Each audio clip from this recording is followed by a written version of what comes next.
Hello again, YouTube world. I hope everyone is well. This is Dulu, your British Bangladeshi again, reacting to another video. This time we're going to go back to slightly more current issues, and this one's about why China, or how China became a superpower. And as I mentioned earlier, another video is very super important nowadays, I think, to understand the history, culture of China, because I think it will be the predominant country going forward, and it's very important for us to try and understand the Chinese people and Chinese history as much as possible. So we'll get started soon. Just before I forget, please do like, subscribe and share this video, and if you can make a contribution, whether that's $1, £1, whatever your local currency is, please do make a contribution by following the link below. So I'll just get the video open and we can get started. There you go, so the video is there, and we can watch it together and hopefully learn how China is coming to the fore in the world. It should be very interesting. The years of Mao Zedong's reign marked China with significant tragedies and loud names like the Great Leap Forward, the Great Chinese Famine, the Cultural Revolution. The Chinese people lived in poverty, and China remained an isolated country. Understanding the problem, Mao Zedong decided to change China's position. He began to establish diplomatic contacts with the United States because of the athletes at the 31st World Table Tennis Championships. This event will go down in history as ping-pong diplomacy. Mao Zedong made his mark, and in 1972, U.S. President Richard Nixon visited China. They signed the Shanghai Communique, which adopted a plan to end China's international isolation. Nixon also tried to solve the problem of Taiwan, which would have become an unrecognized country after the international regulation. However, it is still impossible to determine its status fully. We tell you more about the Taiwan question in a separate video, link in the description. In 1976, Mao Zedong died. The struggle within the Communist Party began immediately. Jiang Qing. Sorry about that, everyone. We got rudely interrupted again by the adverts, so we'll just back up a few seconds and Immediately, Jiang Qing, wife of Mao Zedong, led those who supported the return to China's old policy of isolation. She was opposed by Prime Minister Hua Guofeng and his deputy Deng Xiaoping. With the support of the army, Hua Guofeng carried out a coup and arrested Jiang Qing and her closest supporters. However, Hua himself soon suffered from intrigue within the party and had to relinquish power to his deputy. Deng Xiaoping chose not to hold high positions in the country. Instead, he led several commissions. He appointed his protégés to the senior positions and led the country by using them. Despite this, China knew who was really in power, and Deng Xiaoping is commonly referred to as the main architect of modern China.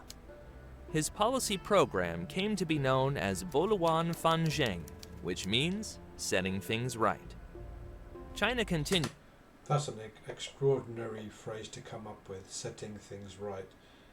And in a way it's accurate, because China was a leading power in the world and I think the biggest economy in the world for hundreds of years. And so in a way it's coming back on the world scene again. It's setting things right historically, in that it is bringing China back to where it should be in the world, and that is as a preeminent and leading country. We'll start the video again. To open up to the world. Deng Xiaoping made a diplomatic tour of countries in Southeast Asia, where he met the renowned reformer and father of Singapore's economic miracle, Lee Kuan Yew. Another very, very important man in the history of Southeast Asia and East Asia, and the things he did in Singapore to transform that country into what it is now, a very advanced, very well-off country, and a very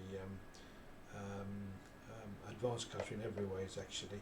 So he's also very, very important in the history of the world, as well as Southeast Asia. Deng Xiaoping liked Singapore's success so much that he decided to replicate it in China. A blueprint for economic reform having been drawn up, exemplified by Singapore, Japan, South Korea, and even unrecognized by China and Taiwan. In history, This economic plan will go down as Gaijie Kaifang, translated as reform and openness. The idea of enriching China will go down as Shaokang, which means moderately prosperous society. The first significant change in China was the creation of the special economic zones, which allowed private property, free trade, and foreign money. Thus, Deng Xiaoping hoped that foreign investors would start building factories in China, and it paid off because the first 4 economic zones began to get rich quickly. These were foreign factories, and ordinary Chinese people were able to run small businesses. 5 years later, 14 more cities were opened for free trade, and a year later, the special economic zone would be established in Hebei province. After that, whole districts in China began to receive such status. The most successful of them was the Pearl River Delta. China has abolished collective farms, the idea of which was once borrowed from the Soviet Union. Instead, peasants were allowed to establish their own farms. This not only overcame the hunger in the country, but also boosted China's economy significantly. However, the most famous achievement was the Chinese industry.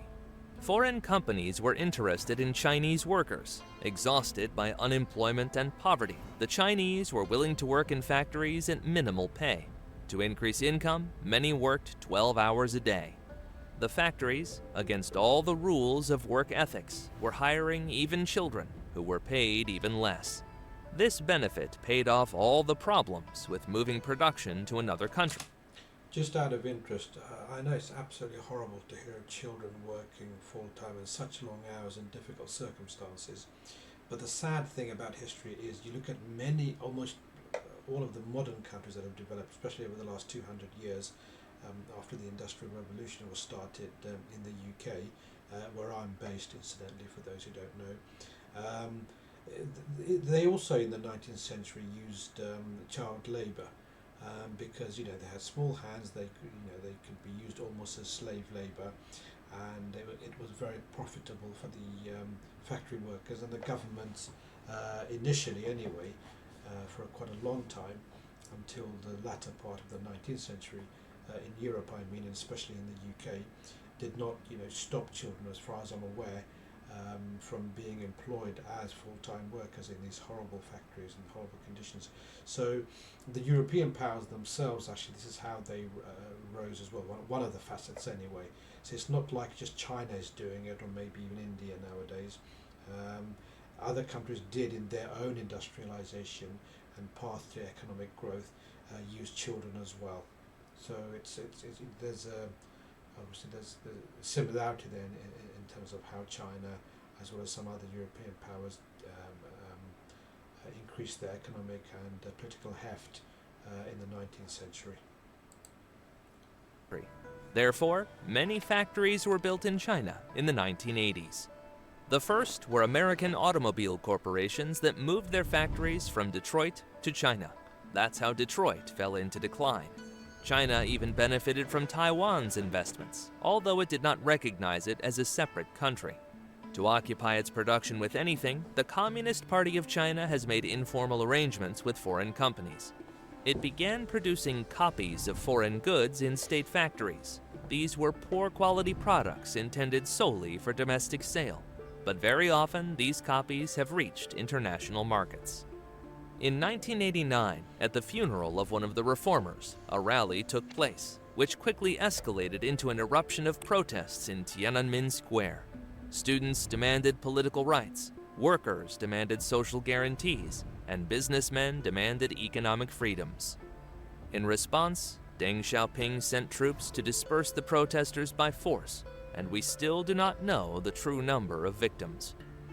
Oh, adverts again, so I'll just pause it. Right, so we're back again, so I'll just carry on playing the video. In order to maintain power, Deng Xiaoping began to dismiss high-ranking officials who supported the protests, but he soon began to harass those who dispersed the protests. The new head of China was the mayor of Shanghai, Jiang Zemin. He created such a successful economy in his city that Shanghai became China's richest city. After the death of Deng Xiaoping, he gained political power over the country. The same year saw another important event in Chinese history. Hong Kong, which had been part of Britain for over 150 years, was officially passed to China. Beijing promised not to change laws and regulations in Hong Kong, to provide local self-government, and not to interfere in internal affairs.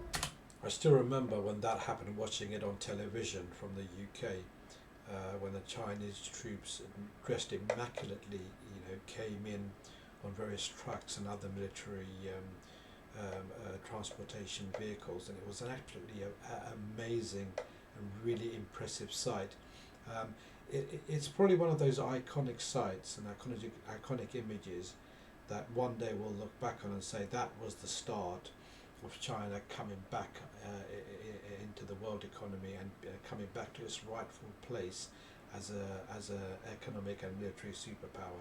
I still remember it now, vision in my head of seeing Chinese troops come in very quietly, very peacefully, but it really was iconic and a very impressive moment.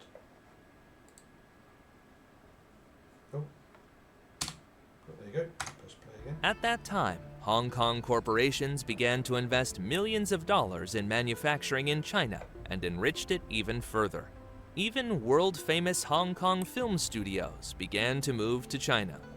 2 years later, Macau returned to China with similar rights. China's rapid enrichment has led the Chinese economy to expand beyond its borders. Chinese began to work with this in the early 1990s, but only in 1999 they formed a strategy of investing in other countries called Zushuku, literally, go out policy.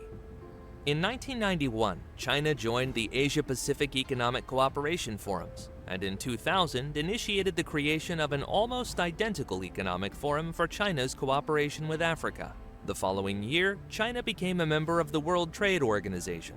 In 2008, China was invited to the G20 summit for the first time, and a year later, the first BRIC summit was held. A year later, the summit transformed into the BRICS. Not only did this take China to a new level in international relations, but it also allowed China itself to become an investor for poorer countries. The first of such countries was Vietnam. Before that, they were in conflict with China. After reconciliation, road and rail services between the two countries were resumed for Chinese money. Chinese companies began to invest in Vietnamese factories. At that time, the modernization of the complex of steel plants TNSC distinguished itself. Over time, Chinese production began to appear in other Indochina countries. China began to lend to them, and trade grew rapidly. Although Jiang Zemin resigned as early as 2003, he gradually ceded his leadership to others for a few more years. Since then, Hu Jintao has become the new head of state. He has formalized the policy of scientific outlook on development. The new authorities decided to start looking for raw materials in other countries. China was struck by a large, raw, and underdeveloped Africa.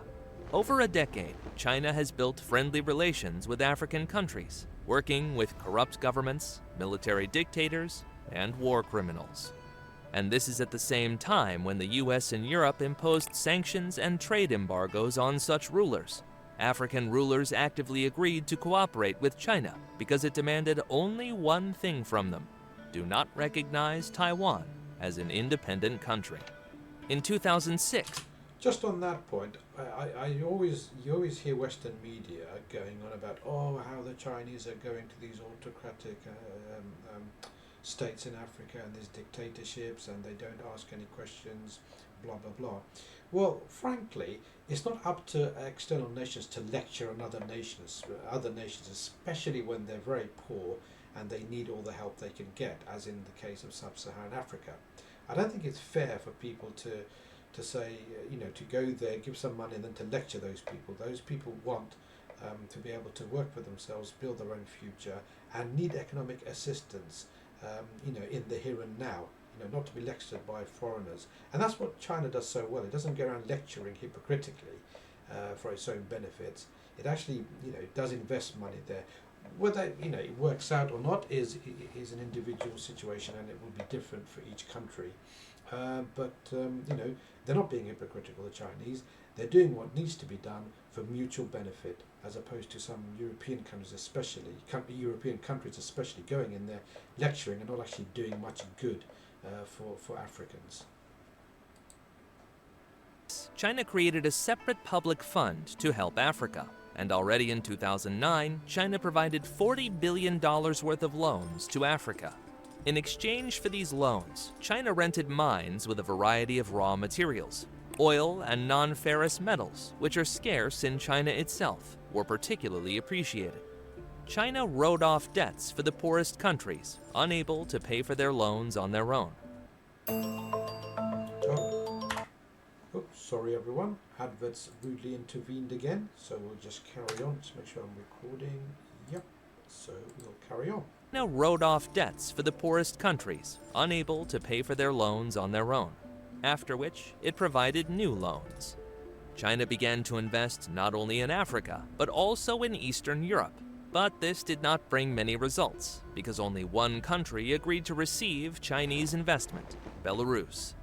A special economic zone for Chinese companies was created there, Great Stone Industrial Park. It was remembered for the fact that the Belarusian authorities began to take land from local residents without paying the promised compensation, as well as several corruption scandals due to appropriation of Chinese money by Belarusian officials and frequent freezing of the project because of China's uncertainty about its progress. China's change of government in 2013 has not changed China's foreign policy. The new head, Xi Jinping, continued the predecessor's policy and even expanded it to one major project. One Belt, One Road, proposed by Xi Jinping, was originally just a plan to build a single railway network in Central Asian countries to connect them with China and Eastern Europe. The railway was to follow the routes that the Great Silk Road once took. However, a few years later, the African Ports Development Plan was added to the project to improve maritime trade with China. Soon, China also began building railways in African countries, from commodity-rich regions to seaports. And all this was part of the One Belt, One Road project. In parallel, China has also invested in road projects in the Caucasus, Russia, and Eastern Europe. Although the first train on the new route was launched, it could not replace the main trade routes, remaining only an expensive project with no profit. China has also tried to penetrate Latin American markets, initially investing only in non-ferrous metal mines, which are abundant in South America. In 2013, China tried to start building the Nicaraguan Canal, which was to replace the Panama Canal. But this project was shut down a few years later when it became clear that it would bring more expense than profit. A similar failure for China was the Las Bambas copper deposit in Peru. China bought the mines for $6 billion, but failed to complete industrial development in the region. This has been hampered by the persistence of workers' strikes, changes in the Peruvian government, conflicts with local communities, and even attacks by local criminal gangs, which have required the recruitment of mercenaries. In 2015, 3 investment funds were established, of which China began lending to Latin America. China's representatives started to take part into various forums and meetings which were established by the countries of this region. But most of the money spent on projects in Latin America is spent on building basic infrastructure, power plants, roads, industrial buildings that do not generate much revenue for China.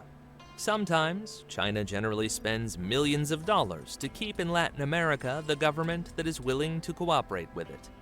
Over time, China raised the... Again, many governments have done this. European and more recently the American government has done this, not for Venezuela specifically, but for countries that are seen as favourable. They have helped dictators and other regimes stay in power because they were at some level useful to foreign governments. So once again, in human history, everybody pretty much does the same to get ahead of the other guy, so to speak.